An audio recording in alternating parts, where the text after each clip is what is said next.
This program is sponsored by मुल्तानी कुका cough syrup, सर्दी और खांसी से दे तुरंत आराम।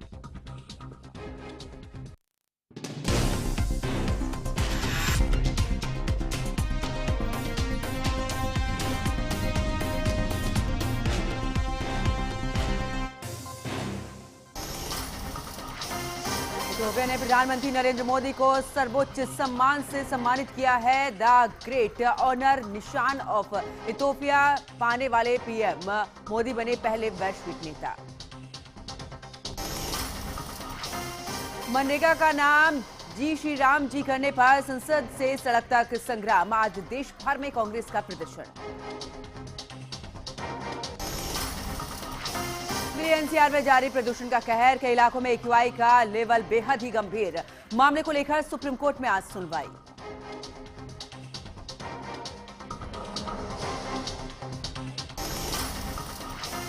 ऑपरेशन सिंदूर पर कांग्रेस नेता पृथ्वीराज का विवादित बयान, कहा ऑपरेशन सिंदूर के पहले दिन हम पूरी तरह हार गए थे। बीजेपी ने चाड़ के बयान पर कांग्रेस को घेरा। अग्निकांड के आरोपी लूथरा ब्रदर्स को गोवा लेकर गई है पुलिस, कोर्ट से मिली है 2 दिन की ट्रांजिट रिमांड।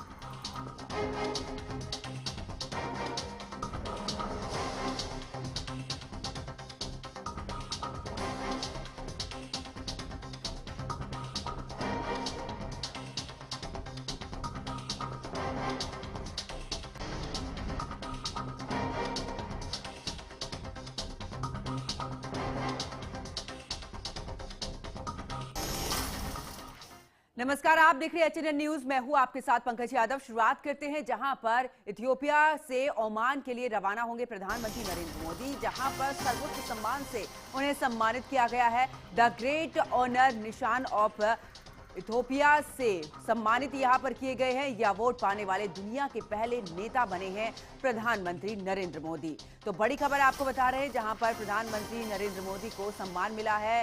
इथियोपिया से ओमान के लिए रवाना प्रधानमंत्री नरेंद्र मोदी, जहां पर सर्वोच्च सम्मान से सम्मानित उन्हें किया गया है। द ग्रेट ऑनर निशान ऑफ इथियोपिया के से सम्मानित किया गया है। यह अवार्ड पाने वाले दुनिया के पहले नेता बने हैं प्रधानमंत्री नरेंद्र मोदी।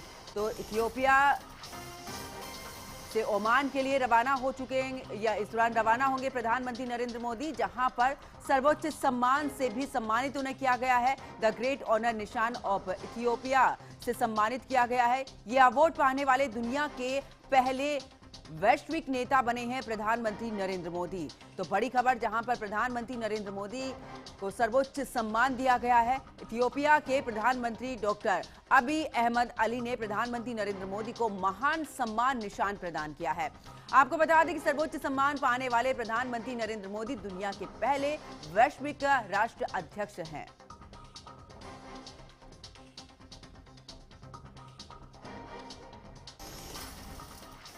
रुक करते अगली खबर का, जहां पर राष्ट्रपति द्रौपदी मुर्मू का आज तमिलनाडु का दौरा है, जहां पर आपको बता दें कि वेल्लोर में गोल्डन टेम्पल में करेंगे दर्शन, मंदिर परिसर में ध्यान मंडप का भी करेंगे उद्घाटन। राष्ट्रपति द्रौपदी मुर्मू के दौरे को लेकर सुरक्षा कड़ी कर दी गई है।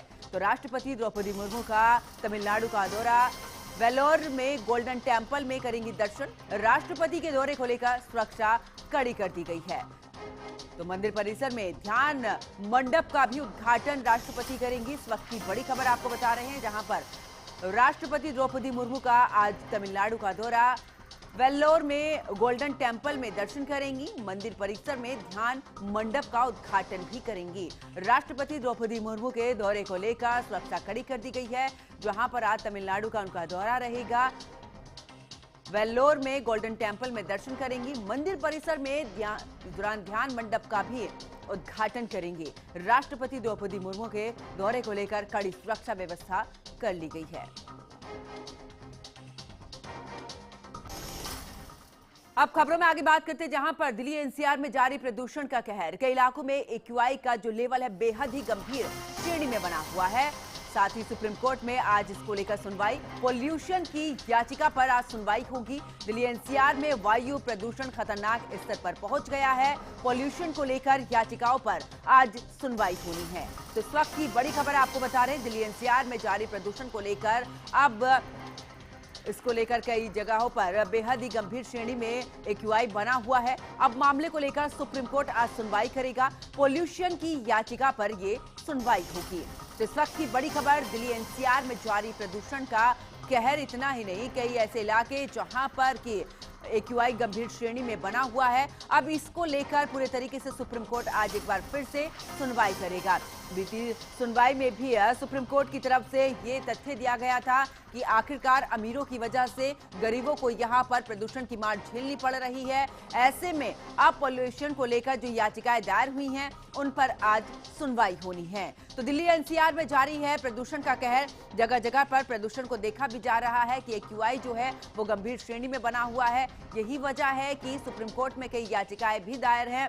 अब इन याचिकाओं पर सुप्रीम कोर्ट में सुनवाई होगी। देखना होगा आज सुनवाई के समय पर सुप्रीम कोर्ट की तरफ से क्या तर्क निकलकर सामने आता है, क्योंकि खतरनाक स्तर पर पहुंच गया है एक्यूआई। दिल्ली एनसीआर आसपास के जो इलाके हैं इस समय पर पोल्यूशन की वजह से हाल जो है वो काफी बेहद ही खराब नजर आ रहे हैं। इस पूरे मामले में कई याचिकाएं लगाई गई हैं। इन्हीं याचिकाओं पर आज सुप्रीम कोर्ट में सुनवाई होनी है। तो दिल्ली एनसीआर में जारी प्रदूषण का कहर, कई ऐसे इलाके जहां पर एक्यूआई का जो लेवल है बेहद ही गंभीर श्रेणी में बना हुआ है।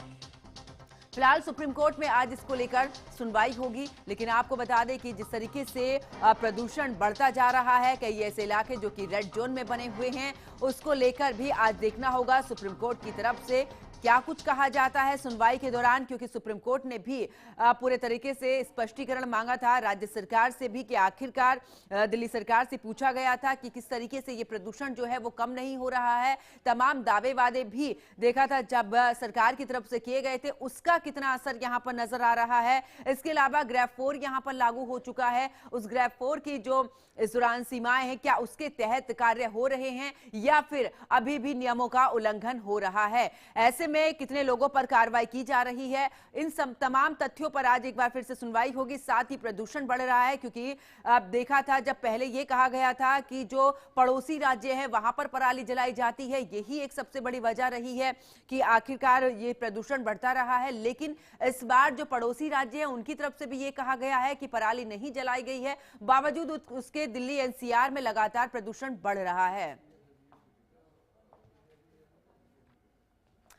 तो कई ऐसे इलाके देखिए बढ़ते प्रदूषण पर दिल्ली सरकार सख्त नजर आ रही है। दिल्ली में सिर्फ BS6 वाहनों की ही एंट्री है, यानी कि ये ग्रेफ 4 के जो नियम है उसके तहत BS6 जो वाहन है उन्हीं की एंट्री है। BS6 के से जो नीचे वाले वाहन है उनकी एंट्री पर फिलहाल रोक लगा दी गई है। तो कुल मिलाकर यहां पर अगर दिल्ली सरकार की बात करें तो काफी सख्त कंस्ट्रक्शन का जो काम है उस पर पूरे तरीके से रोक लगा दी गई है। कहीं पर भी कंस्ट्रक्शन का काम अगर होता है तो उस पर कड़ी कार्रवाई होगी। गाड़ियों का PUCC नहीं तो पेट्रोल नहीं, यानी कि अब पेट्रोल पंप पर भी ये नियम लागू कर दिया है, यानी कि जहां पर PUCC नहीं है जिनके पास, उन्हें पेट्रोल नहीं मिलेगा।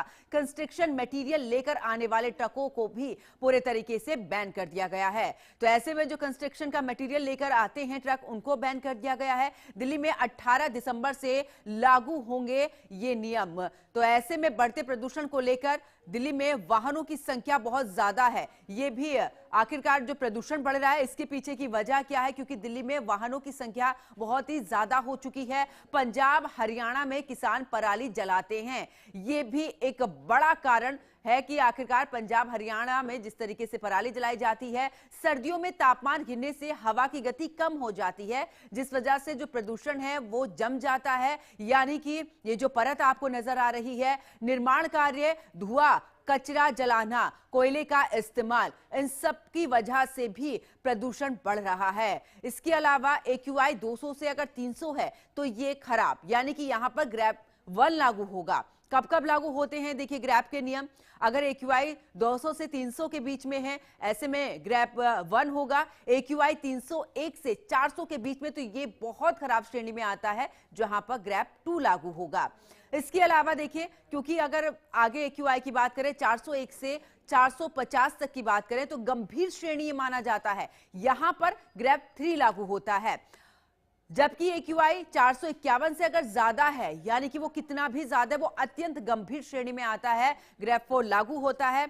अब मौजूदा स्थिति की बात करें तो 450 से ऊपर इस समय पर एक्यूआई है। यही वजह है कि दिल्ली एनसीआर में ग्रेप 4 लागू कर दिया गया है। कंस्ट्रक्शन के काम पर रोक है, वाहनों पर रोक है, जो पेट्रोल डीजल के वाहन है उन पर रोक है। इसके अलावा जो कंस्ट्रक्शन का जो मटेरियल लेकर पहुंचते हैं ट्रक, उन पर भी पूरे तरीके से बैन कर दिया है। ज्यादा जानकारी के लिए हमारे संवाददाता जसविंदर सिंह हमारे साथ में जुड़ चुके हैं। जसविंदर, ग्रेप 4 के नियम लागू कर दिए गए हैं आज, क्योंकि सुप्रीम कोर्ट में भी इसको लेकर सुनवाई है।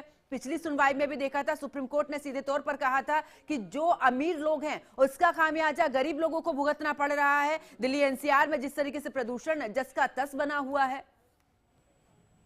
जी, आपको बता दें कि दिल्ली सरकार ने पोल्यूशन काफी बढ़ जाने के बाद ऐसे ठोस कदम उठाए हैं। अगर यही कदम अगर पहले उठा लिए जाते तो शायद पोल्यूशन इतना नहीं बढ़ता, क्योंकि जैसे जैसे सर्दी बढ़ती है तो हवा में नमी रहती है, जो पोल्यूशन होता है वो ऊपर नहीं जा पाता है, क्योंकि हवा नहीं चल पाती। और आपको बताएं कि अब जो इन्होंने कदम उठाए हैं कि पीयूसी नहीं है तो पेट्रोल नहीं है, जो कंस्ट्रक्शन का सामान लेकर ट्रक दिल्ली के अंदर एंटर होंगे उनके ऊपर बैन लगा दिया गया है। लेकिन अगर यही काम कुछ समय पहले कर दिया जाता तो शायद दिल्ली के अंदर कुछ बचाव हो जाता। लेकिन इस समय लोगों की सांसें दिल्ली के अंदर थम चुकी हैं। अगर जिंदा रहना है तो दिल्ली छोड़नी पड़ेगी। इतनी जबरदस्त दिल्ली के अंदर वायु प्रदूषण फैल रखा है। दिल्ली सरकार को इस पर ठोस कदम पहले ही उठा लेना चाहिए था। और आज सुप्रीम कोर्ट में भी इसकी सुनवाई है। देखिए सुप्रीम कोर्ट इस पर क्या दिल्ली सरकार को निर्देश देता है। जी जसविंदर, क्योंकि इससे पहले भी देखा था जब ग्रेप 4 लागू किया गया था, उसके बाद प्रदूषण का स्तर थोड़ा सा कम, लेकिन तर्क तो ये भी दिया गया है कि आखिरकार क्योंकि नमी समय पर बनी हुई है, यही वजह है कि प्रदूषण जम चुका है। हवा की जो गति है वो भी कम है। साथ ही ये भी कहा गया है कि जो पंजाब हरियाणा में किसान पराली जला रहे हैं, उसकी वजह से भी ये प्रदूषण दिल्ली एनसीआर में जिसका तस बना हुआ है। ये देखिए, हरियाणा में भी सरकार बीजेपी की है। अगर हरियाणा या पंजाब में अगर पराली जलाई जा रही है तो इन सरकार को चाहिए था पहले से ही रोकथाम करती। पंजाब के अंदर तो बाढ़ आई थी, वहां तो पराली वैसे ही बहुत कम थी, जो थोड़ी बहुत बची होगी जलाई होगी, तो उसके ऊपर भी सख्त निर्देश सरकार को चाहिए था पहले से ही जारी किए जाते। लेकिन इस सरकार ने कोई भी ठोस कदम इस पर नहीं उठाया कि हर साल पड़ोसी राज्यों को पराली जलाने के लिए ही दोषी नहीं ठहराया जा सकता। दिल्ली के अंदर भी बहुत से कारण हैं, जैसे कूड़ा जो होता है उसको इकट्ठा करके जला दिया जाता है, कहीं उठाना ना पड़े, वो भी बहुत बड़ा कारण है। और दिल्ली के अंदर जो कंस्ट्रक्शन का काम ग्रेप 4 लगने के बावजूद भी रात के अंधेरे में चोरी से चलता है, वो भी एक बहुत बड़ा कारण है। और खुले के अंदर जो कंस्ट्रक्शन का सामान दुकानदार रख के बेच रहे हैं, वो भी सबसे बड़ा कारण है। उसके ऊपर भी कोई सरकार ने अभी तक ठोस कदम नहीं उठाया है, क्योंकि जो भी बिल्डर है सामान रोडों के ऊपर रखकर बेच रहे हैं। बिल्कुल, आज अब देखना होगा जसविंदर आज सुनवाई में क्या तर्क रहता है सुप्रीम कोर्ट का। बहुत बहुत शुक्रिया हमारे साथ जुड़ने के लिए, तमाम जानकारी साझा करने के लिए। फिलहाल यह एक छोटे से ब्रेक के लिए रुकते हैं, ब्रेक के बाद फौरन हाजिर होते हैं।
तो ब्रेक के बाद आप सभी का स्वागत है। बढ़ते अगली खबर की तरफ, जहां पर मनरेगा का नाम जी राम जी करने पर संसद से सड़क तक संग्राम, जहां पर आज देश भर में कांग्रेस का प्रदर्शन भी देखने को मिलेगा।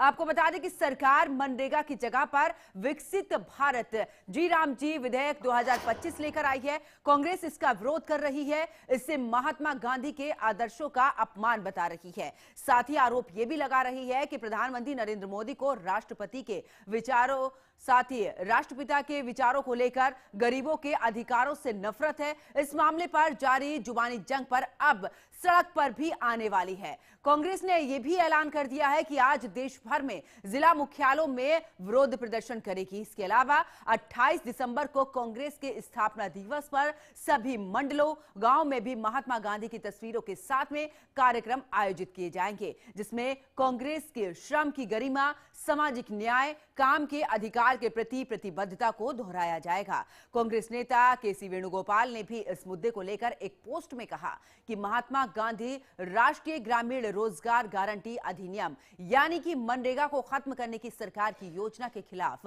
लड़ने के लिए कांग्रेस पार्टी आज भी जिला मुख्यालय पर देशव्यापी विरोध प्रदर्शन करेगी। इसके अलावा कांग्रेस के स्थापना दिवस यानी कि 28 दिसंबर को यहां पर कांग्रेस के जो कार्यकर्ता हैं वो हर मंडल, गांव में महात्मा गांधी की तस्वीर को लेकर कार्यक्रम आयोजित करेंगे, ताकि इन जन विरोधी कानूनों, बापूजी की विरासत पर सीधे हमले का विरोध किया जा सके।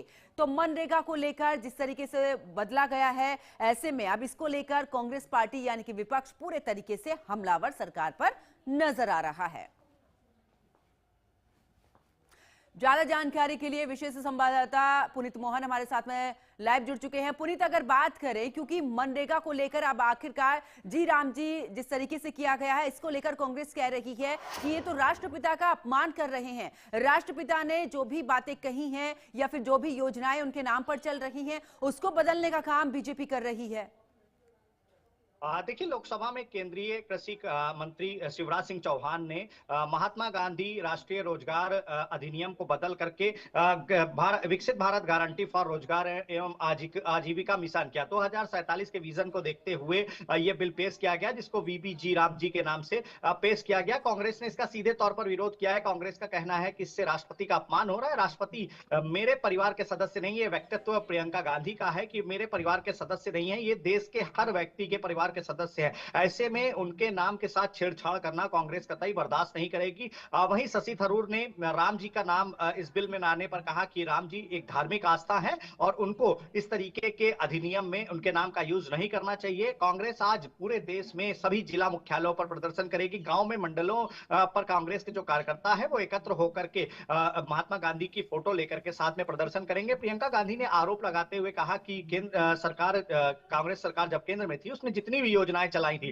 भारतीय जनता पार्टी की सरकार आने के बाद लगातार वो नामों को बदल रहे हैं, लेकिन मनरेगा का नाम बदला जाना कांग्रेस कतई बर्दाश्त नहीं करेगी, क्योंकि ये महात्मा गांधी के नाम से जुड़ा हुआ है। हालांकि इसमें थोड़ा संशोधन भी किया गया है। मनरेगा कानून में पहले 100 दिन का निश्चित रोजगार होता था, अब सरकार 2047 के विजन को देखते हुए 125 दिन का गारंटी रोजगार देना चाह रही है। इसके अलावा किसी भी परिवार में यदि वयस्क व्यक्ति है तो उसकी इच्छा अनुसार, उसके कौशल के अनुसार उसे कार्य दिया जाएगा। लेकिन जैसे इसका नाम बदला गया, मनरेगा से इसे जी राम जी किया गया है, तत्काल इस पर कांग्रेस ने लोकसभा में जम करके हंगामा किया और आज पूरे देश में बिल्कुल। पुनीत, देखिए, अब अगर हम प्रियंका गांधी की बात करें, बीते दिन हमने सुना उन्होंने सीधे तौर पर कहा कि आखिरकार आप इसमें संशोधन कर सकते हैं। आप अगर अब यहां पर लोगों को लेकर किसी भी तरीके से आगे इसको बढ़ाना चाहते हैं, आप बढ़ाइए, लेकिन नाम को बदलने की क्या जरूरत है? बार बार आप, चाहे वो किसी भी शहर का नाम बदलना हो, रेलवे स्टेशन का नाम बदलना, उन्होंने इस बात का भी तर्क दिया कि आखिरकार नाम बदलने से आप रोजगार के अवसर करिए, आप ये कोशिश करिए कि युवाओं को ज्यादा से ज्यादा रोजगार मिले। नाम बदलने से कुछ नहीं होने वाला है। प्रियंका गांधी की तरफ से तमाम आरोप इस बार बीजेपी के खिलाफ लगे हैं।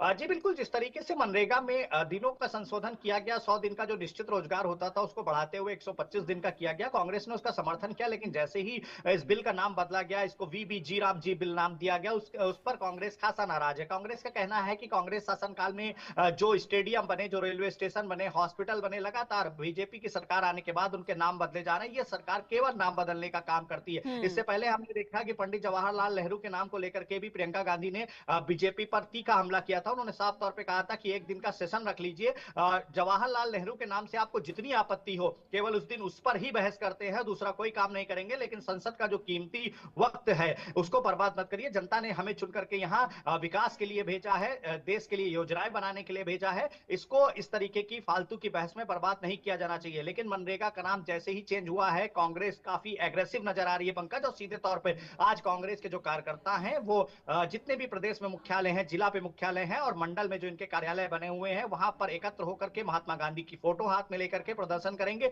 सुरक्षा व्यवस्था की अगर हम बात करें तो उनके प्रोटेस्ट को देखते हुए पूरे देश में जहां जहां इनके मुख्यालय है वहां पर फोर्सेस बढ़ा दी गई हैं, लेकिन कांग्रेस काफी एग्रेसिव मूड में नजर आ रही है। कांग्रेस का साफ तौर पर कहना है कि महात्मा गांधी का नाम राष्ट्रपिता का नाम है और ऐसे में हर देशवासी उनका सम्मान करता है, उनके नाम से जो छेड़छाड़ हो रही है वो कतई बर्दाश्त नहीं करी जाएगी। जी पंकज। बिल्कुल पुनीत, और देखिए ये भी कहा जा रहा है कि हाथों में महात्मा गांधी के पोस्टर लेकर प्रदर्शन तो किया जाएगा, लेकिन प्रियंका गांधी की तरफ से दूसरे जो कांग्रेस नेता रहे हैं उनकी तरफ से भी कहा गया है कि ये सिर्फ एक नाम को लेकर टारगेट किया जा रहा है, एक परिवार को लेकर यहाँ पर टारगेट किया जा रहा है। यही वजह है कि नामों में परिवर्तन किया जा रहा है, चाहे वो योजनाओं के नाम हो या फिर अन्य नाम हो। जी बिल्कुल, कांग्रेस के नेताओं का साफ तौर पे कहना है कि सरकार कांग्रेस के समय में चलाई गई योजनाओं के केवल नाम बदल रही है, वो भी इसलिए क्योंकि वो नाम कांग्रेस ने रखे थे। अगर उसमें कोई संशोधन करती है तो उसका हम स्वागत करते हैं, लेकिन नाम बदलना अब स्वीकार नहीं होगा क्योंकि वो नाम महापुरुषों के नाम पे रखे थे और ऐसे में जब राष्ट्रपिता के नाम के साथ में छेड़छाड़ करी जा रही है तो इसे कतई बर्दाश्त नहीं किया जाएगा। और जैसा कि मैंने आपको बताया, इसमें 100 दिन का जो निश्चित रोजगार था उसको 125 दिन का किया गया, उस पर कांग्रेस ने किसी भी तरीके का विरोध नहीं किया। लेकिन जैसे इस बिल का नाम अनाउंस करते हैं केंद्रीय कृषि मंत्री शिवराज सिंह चौहान, उसी टाइम लोकसभा में बहस होने लगती है और कांग्रेस प्रोटेस्ट करने लगती है और कांग्रेस आज सीधे तौर पर संसद भवन से लेकर के सड़क तक आंदोलन करने के मूड में पूरी तरीके से नजर आ रही। कांग्रेस ने सीधे तौर पर आरोप लगाया कि जवाहरलाल नेहरू का नाम हो, इंदिरा गांधी का नाम हो या फिर महात्मा गांधी का नाम हो, बीजेपी सरकार लगातार केवल नाम बदलने की राजनीति करती है। नाम बदलने के अलावा योजनाएं उसी तरीके की रहती हैं, यानी कि जो प्लान था देश को विकसित बनाने का वो कांग्रेस का था, केवल उन नाम के योजनाओं का नाम बदल करके बीजेपी सीधे तौर पर कहीं ना कहीं जो एक नफरत है उनको गांधी परिवार से वो दिखाने का प्रयास करती है। और सीधे तौर पर आज जब राष्ट्रपिता के नाम के साथ छेड़छाड़ हो रही है तो वो कतई बर्दाश्त नहीं करी जाएगी। प्रियंका गांधी के आह्वान के बाद में जितने भी देश भर में मुख्यालय है, प्रदेश में मुख्यालय है, जिला लेवल पर मुख्यालय, वहां के नेता पूरी तरीके से तैयार है। आज प्रोटेस्ट किया जाएगा, महात्मा गांधी की फोटो हाथ में लेकर के प्रोटेस्ट करेंगे और ये जो बिल पास हुआ है वीबी जी राम जी, इसका विरोध करेंगे। उनका साफ तौर पर कहना है कि मनरेगा का नाम मनरेगा ही रहना चाहिए, उसमें संशोधन बर्दाश्त है लेकिन नाम के साथ छेड़छाड़ बर्दाश्त नहीं है। जी बिल्कुल, बहुत बहुत शुक्रिया पुनीत हमारे साथ जुड़ने के लिए, तमाम जानकारी साझा करने के लिए। तो देखिए आखिरकार सड़क से लेकर संसद तक की अगर हम बात करें तो कुल मिलाकर अब कांग्रेस प्रदर्शन कर रही है। कांग्रेस का सीधे तौर पर कहना है कि आखिरकार जो गांधी नाम है इससे बीजेपी को दिक्कत होने लगी है, फिर चाहे मनरेगा नाम में जुड़ा हो या फिर अन्य नामों में जुड़ा हो। जिस तरीके से गांधी परिवार को टारगेट बीजेपी कर रही है, अब इस योजना में अगर आप दिन आगे बढ़ा रहे हैं, आप इसको लेकर कोई अच्छा कार्य कर रहे हैं, उसका समर्थन हम कर रहे हैं, लेकिन नाम बदलने की क्या जरूरत है, इसको लेकर प्रियंका गांधी को देखा था बीते दिन जब सदन में प्रियंका गांधी बोल रही थी, कई आरोप इस बार उन्होंने लगाए। उन्होंने कहा कि आखिरकार जनता से जुड़े मुद्दों को लेकर हम यहां पर आते हैं, उस पर चाहते हैं कि बहस होनी चाहिए, लेकिन बीजेपी का सिर्फ एक ही काम रह गया है, वो है नाम बदलना। माननीय अध्यक्ष महोदय, मैं प्रस्ताव करता हूं कि मुझे विकसित भारत गारंटी फॉर रोजगार एंड आजीविका मिशन ग्रामीण VB जी राम जी, विकसित भारत जी राम जी बिल 2025 को सभा में पूरा स्थापित करने की अनुमति दी जाए। जी राम जी। सर, महात्मा गांधी मनरेगा में 90% अनुदान केंद्र से आता था। इस विधेयक द्वारा ज्यादातर प्रदेशों में अब 60% आएगा, इसको घटाया गया है। ओके सर, इससे प्रदेशों की अर्थव्यवस्था पर बहुत भार होगी और खास तौर से ये वे प्रदेश जिनकी अर्थव्यवस्था पहले से ही केंद्र की ओर से GST के बकाये के इंतजार में है। ओके माननीय सदस्य।